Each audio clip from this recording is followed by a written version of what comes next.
Mom says the master bedroom is hers. She chose my dress, cut our guest list, even posed as hostess at our reception. I wasn't allowed to hang a photo, cook in her kitchen, or speak at family dinners. A year later, I handed her an eviction notice, signed by her husband. I didn't raise my voice. I just rose. The key felt cold and foreign in my palm as I stared at it in disbelief. The small brass object weighed heavier than my diamond ring, heavier than the wedding vows we'd exchanged just hours before. Mom's already asleep. Her back's been acting up, Zach explained casually, as if this were the most natural thing in the world.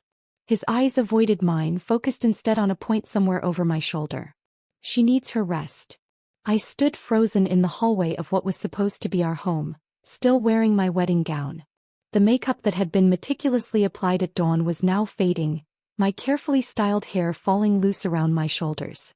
My high heels dangled from my fingertips, removed during our awkward, silent car ride from the reception. Joanna had claimed the master bedroom, our bedroom. The room where I'd imagined starting my married life. This is a joke, right? I whispered, my voice barely audible in the dark hallway. Zach's expression remained blank. It's just for tonight. You know how she gets when her back flares up. But I knew better. I'd seen Joanna's suitcases arrive yesterday, watched her unpack her clothes into the master closet while directing movers where to place her personal furniture. At the time, I'd thought it was temporary, just for the wedding preparations. Now the truth crashed down around me like shattered crystal. The dress I wore hadn't even been my choice. Joanna had taken over the bridal appointment, dismissing the fitted lace gown I'd fallen in love with. Too revealing, she declared with a tight smile. Instead, she'd selected this plain, high-necked monstrosity that hung like a tent on my frame. Modesty is timeless, she'd insisted, while the bridal consultant shot me sympathetic glances. Zach had said nothing then, just as he said nothing now. I thought back to the reception, how different it had been from everything I'd dreamed. My college roommate Sarah had texted that morning, "Can't wait to see you. So excited to celebrate." But she never arrived. Neither did my childhood friend Megan, nor my coworkers, nor my cousins from Seattle. Budget cuts, Zach had explained with an apologetic shrug when I questioned the half-empty reception hall. Only later did I discover that Joanna had personally called them, informing each that the wedding had become an intimate family affair. And then there was Joanna herself, dressed in cream-colored silk that was almost white, greeting guests at the door as if she were the bride. "Welcome to our celebration," she'd announced to each arrival.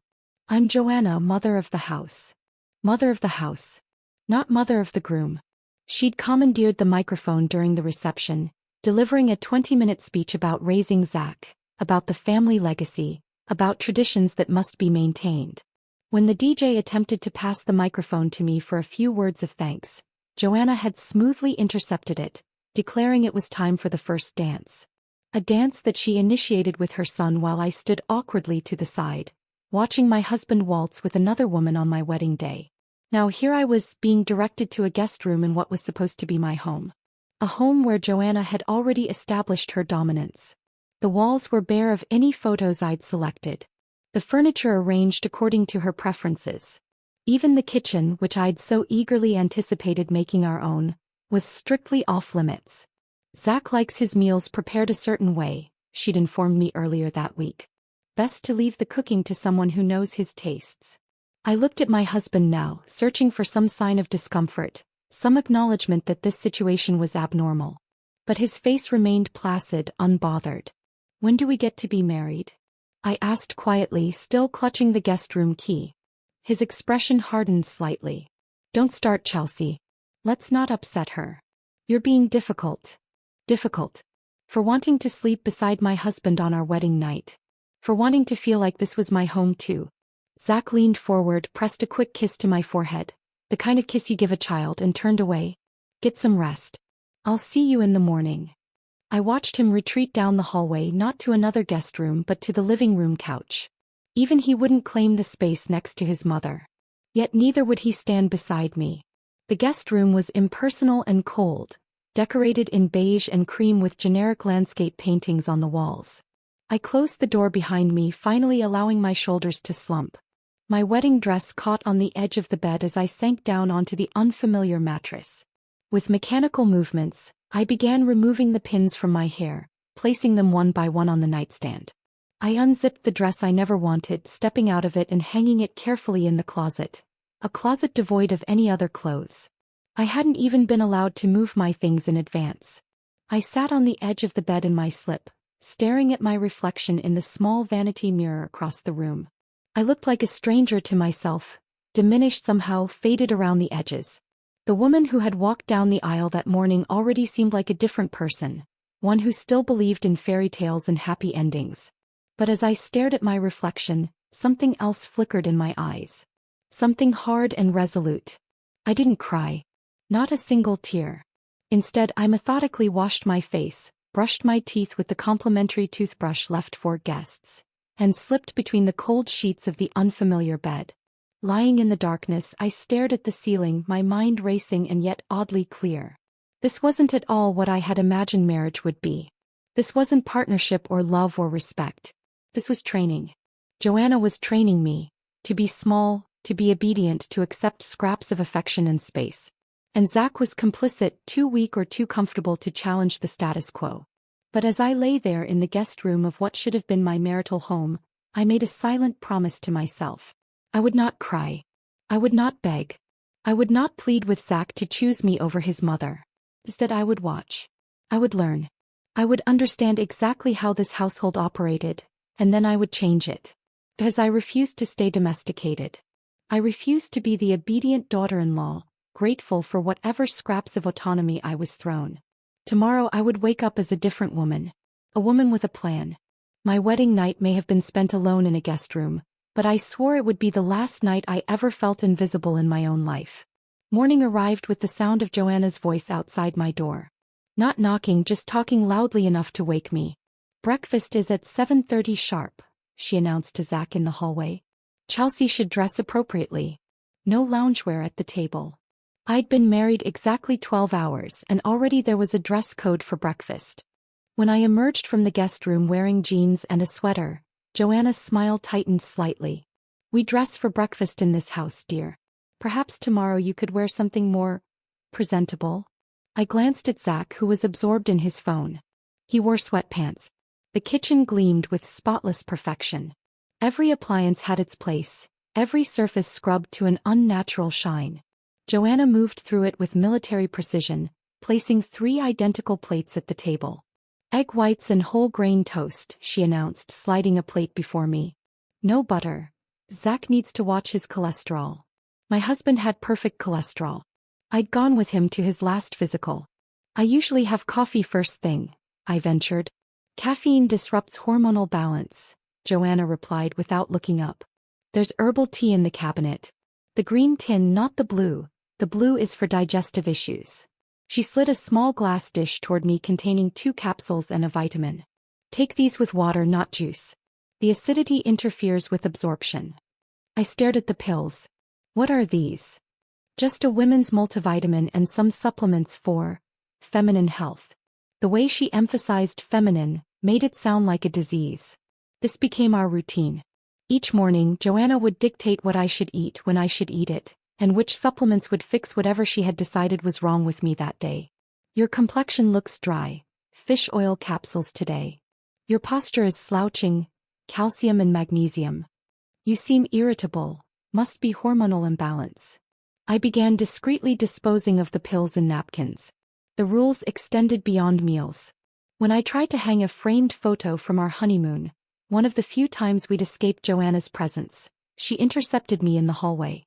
"We don't put personal photos in common areas," she informed me. "It creates visual clutter." Every wall in the house featured Joanna's taste. Landscape paintings in heavy gilt frames, formal portraits of Zach through various ages, and ancestral photographs of relatives I'd never meet. Nothing recent, nothing warm, nothing that included me. One afternoon I left our wedding portrait on the entryway table. Silver-framed, professional, perfectly acceptable by any standard. By morning it had vanished. I searched everywhere, finally discovering it buried in a drawer beneath guest linens. A yellow sticky note clung to the glass. "Too modern. Lacks sophistication. Did you see what your mother did?" I asked Zach that evening. He sighed as if I'd mentioned a minor inconvenience like rain on a picnic. She's particular about decor. Just put it in the guest room. He still couldn't call it our room, this space where I lived like a long-term visitor. Even communication with the outside world fell under Joanna's domain. When I wrote an email to Zach's extended family thanking them for wedding gifts, Joanna somehow intercepted the draft. I took the liberty of making a few adjustments, she said, showing me her completely rewritten version on her tablet. Family correspondence reflects on all of us.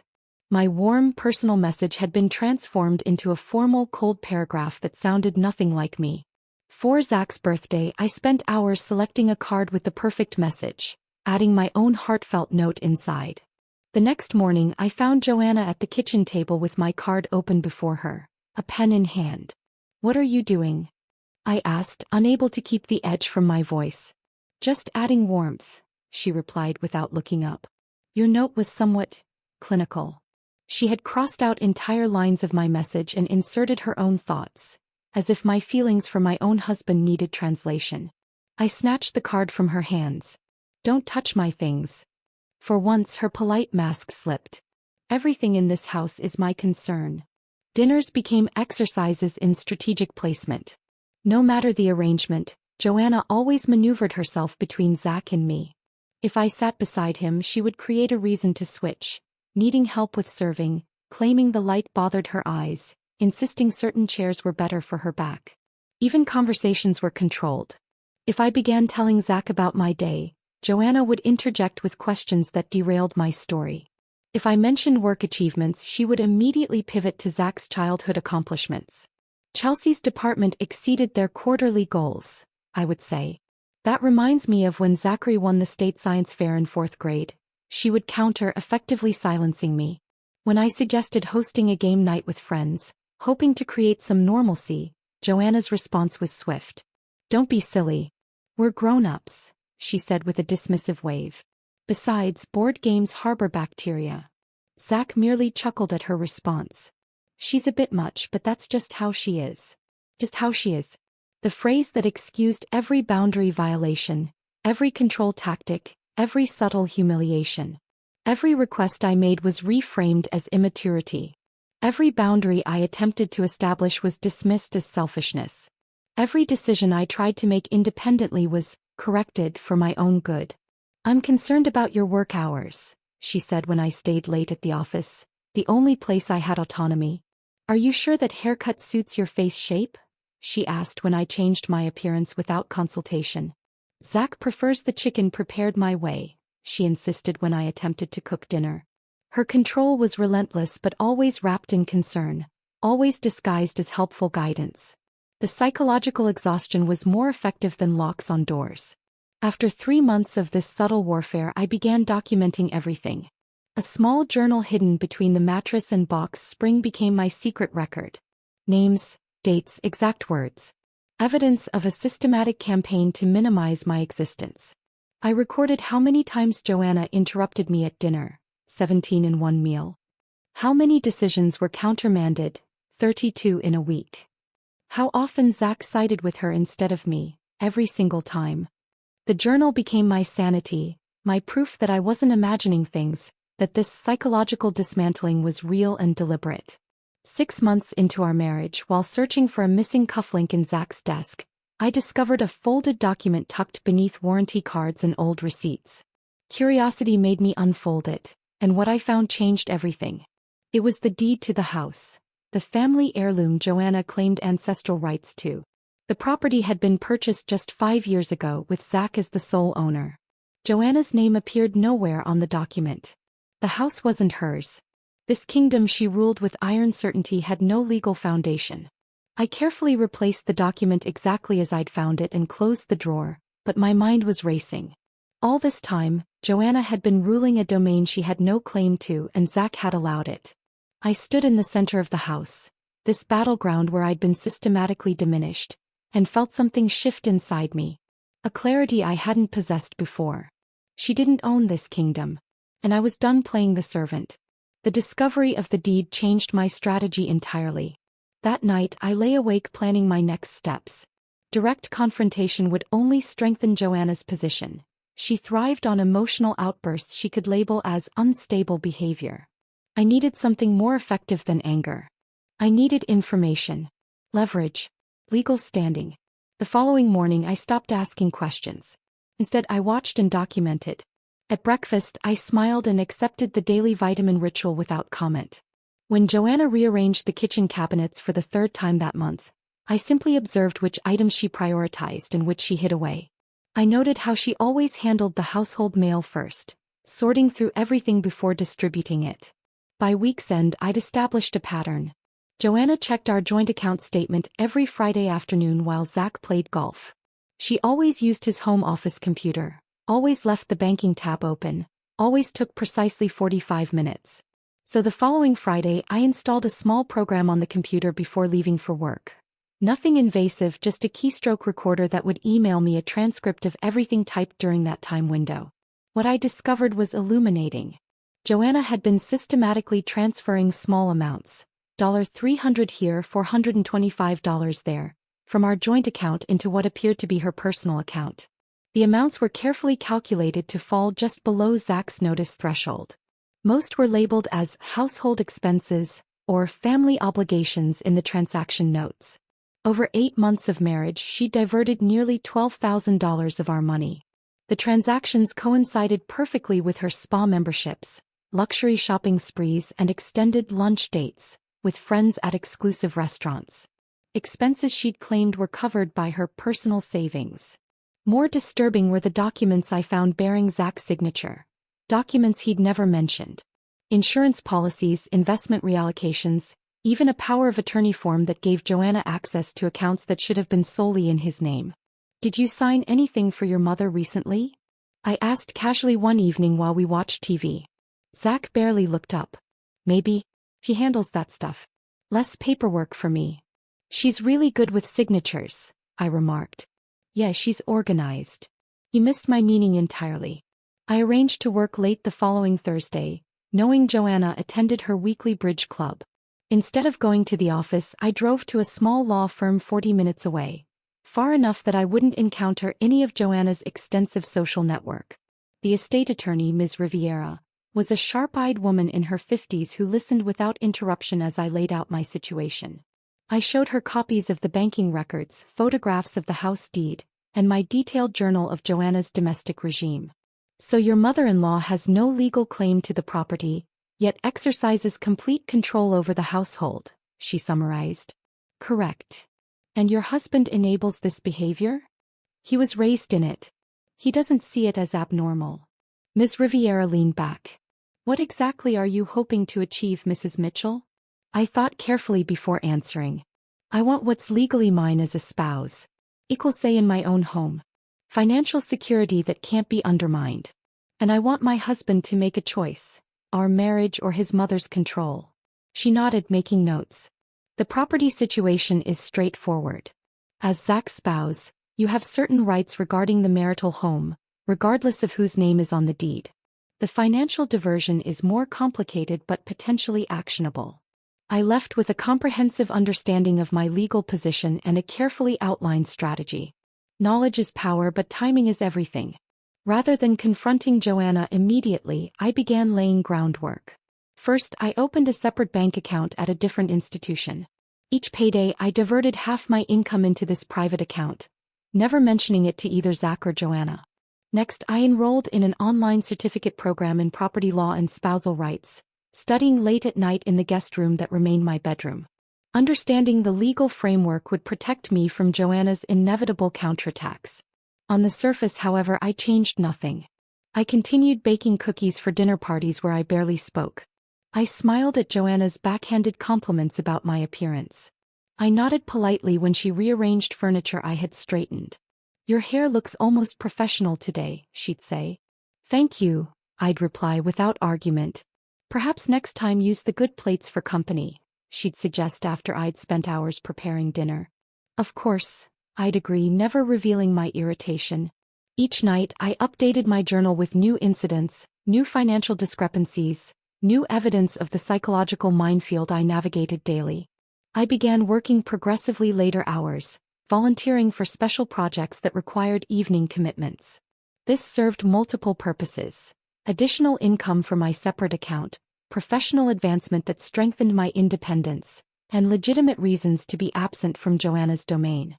After several weeks of my modified schedule, Joanna confronted me in the kitchen one morning. "You're never around anymore," she observed, eyes narrowed slightly. "Zach mentions how late you've been working." I arranged my features into an expression of earnest concern. "I'm trying to make myself useful, contributing to our household. Your primary contribution should be here," she replied, gesturing to the immaculate kitchen she wouldn't allow me to cook in. "A wife's place is in the home." "You're absolutely right," I agreed, watching her suspicion dissolve into self-satisfaction. "I'll try to do better." I didn't change my schedule at all. But now she believed I was appropriately intimidated. Meanwhile, I was building, not just a financial safety net or legal knowledge, but a comprehensive exit strategy. Not from my marriage, necessarily, but from the power structure Joanna had created.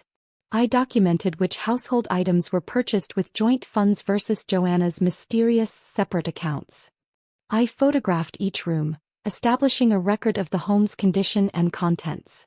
I carefully noted which furniture had been in the house before our marriage and which had been added since.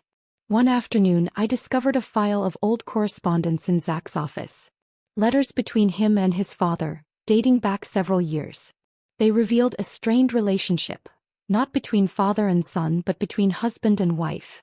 Zach's father, though physically present until his death 2 years ago, had been emotionally absent, beaten down by decades of Joanna's control tactics. "Your mother has strong opinions," one letter read. "Sometimes it's easier to let her have her way.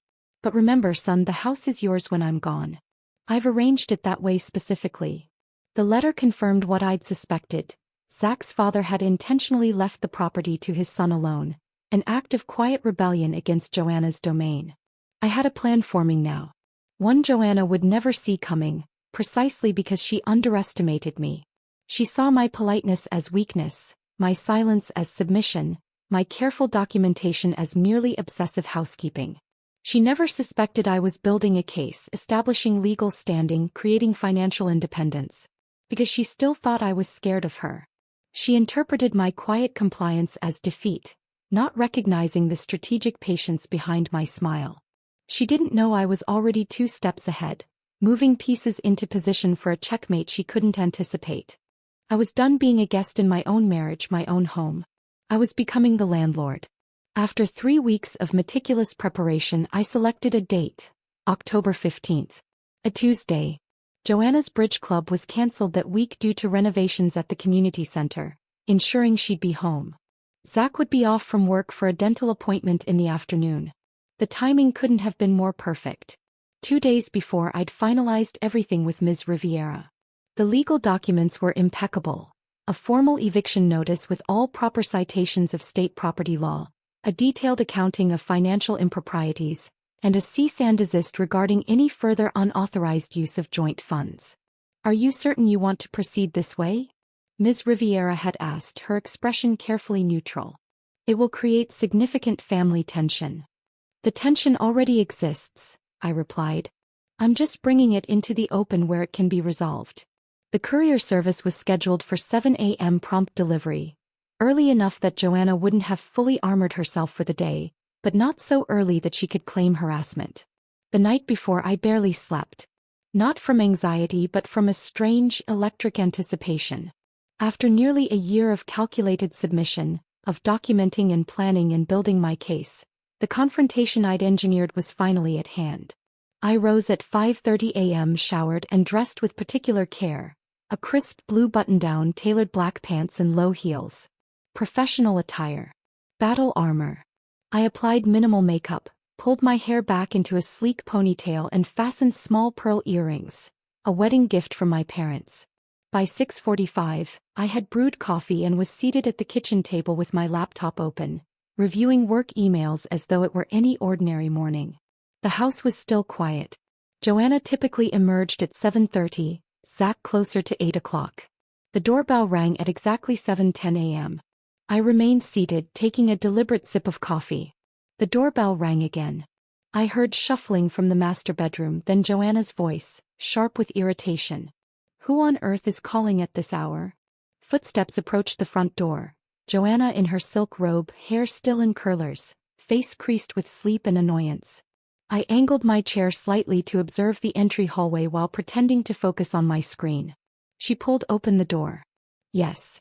The courier, a young woman in a navy uniform, consulted her tablet. Delivery for Joanna Mitchell? That's me, Joanna replied, her voice softening slightly. She'd always modulated her tone for strangers, maintaining the facade of genteel respectability. Sign here, please. The courier extended her electronic tablet. Joanna scrawled her signature, accepted the crisp manila envelope, and closed the door. She examined the delivery, turning it over in her hands as she walked toward the kitchen. Her eyes narrowed when she saw me. You're up early. I smiled. Big day at work. Joanna glanced at the return address label on the envelope, her brow furrowing. Rivera and Associates Legal Services? What is this? Why don't you open it and find out? I suggested, my voice neutral. She slid her finger beneath the flap, extracted the documents, and began reading. I watched as comprehension dawned across her face. Confusion, disbelief, then mounting anger. Her hands began to tremble. What is this? I set down my coffee cup with deliberate precision. It's a formal eviction notice. 30 days to vacate the premises. Your name isn't on the deed. This is MY home, she shrieked, color flooding her face. No, I replied calmly. You've just been squatting with a dominant personality. The sound of Joanna's raised voice brought Zach stumbling from the guest bedroom, hair disheveled, still in his pajamas. What's going on? Your wife has lost her mind, Joanna sputtered, thrusting the papers toward him. Read this. Zach blinked, confused. Chelsea, what are you doing? Correcting the power imbalance, I said simply. He skimmed the document, his expression shifting from confusion to shock. You're kicking my mom out? I'm removing someone who's made my life unlivable, I clarified. The house is in your name. I just filed the motion. Joanna turned to her son, tears suddenly welling in her eyes. Tears I'd never seen before, not even at the funeral of her husband. Zach, you can't let her do this. This is my home. Our family home. It's not, I countered, rising from my chair. The deed is solely in Zach's name. The property was transferred to him by his father 5 years ago. I turned to Zach. Did you know your mother has been claiming ownership of a house that legally belongs to you alone? Zach's eyes darted between us, confusion evident. Dad left it to me, but Mom's always lived here. It's her home too. By courtesy, not by right, I replied. A courtesy she's never extended to me, despite my legal standing as your wife. Joanna's panic was transforming into rage.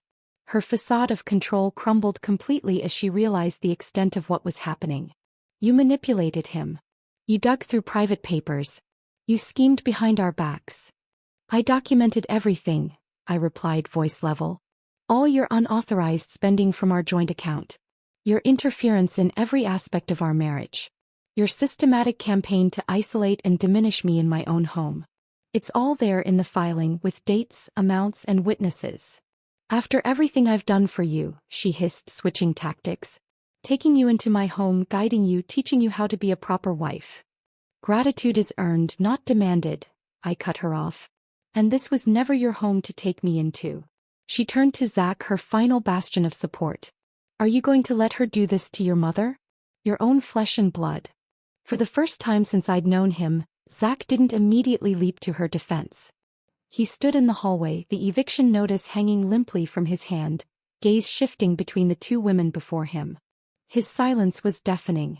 In that moment, the power dynamic that had defined our household for a year visibly shifted.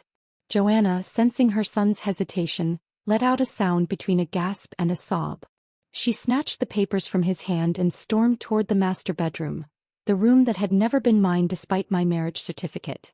The door slammed with enough force to rattle the pictures on the wall. One fell, the glass cracking as it hit the floor, a formal portrait of Joanna in younger days. Zach stood frozen, staring at me as if seeing me for the first time. You really did this? Without talking to me first? Would you have listened? I asked quietly.